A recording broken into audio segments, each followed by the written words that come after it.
Full disclaimer, this video is going to be about 8 minutes long. And the only reason why I wanted to do this video was because I am so sick and tired of the black men who are getting on here gloating and bragging that black women will be at the mercy of them if food stamps get cut off. And it's crazy because if they knew anything about history, they would know that welfare was created for white women. Yes, that's right. White women. Okay? Let's pull up some historical facts, shall we? Why was it created in the first place? Again, the U.S. welfare system, or what we often refer to as public assistance, began as part of the New Deal in the 1930s. You heard me, 1930s, under President Franklin D. Roosevelt. After the Great Depression hit, unemployment skyrocketed, poverty spread rapidly, and the federal government intervened to stabilize the economy and help struggling families.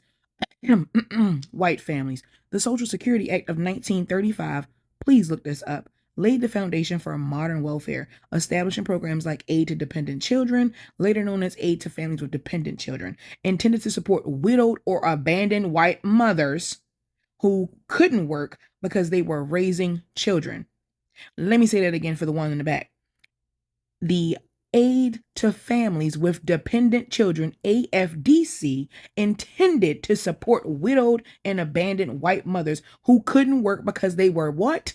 Raising children. Welfare was rooted in the idea of helping white, air quote, deserving mothers maintain their households, not the poor as a whole. Black families, especially in the South, were largely excluded. You know why?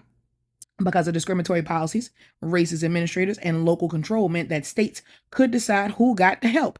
Black women, particularly domestic workers and farm workers, were intentionally left out of eligibility requirements as they weren't seen as respectable homemakers. Okay? So skip me with the dumb shit. And let's move on with this history lesson. Since y'all want to talk about some shit, I'm finna talk about it. It wasn't until the Great Migration and the Civil Rights era between the 40s and the 60s that black women began to be included in welfare policy discussions. And even then, it came with a heavy stigma. As black families moved north where welfare administration was less openly racist, not that it wasn't completely racist, it was just less open. More black mothers gained access to aid, but this shift sparked a national panic about the welfare queen. Weaponized in the 1960s to the 80s, to demonize black women as lazy, manipulative, and dependent on the state. Okay? And let me go back. Let's go back.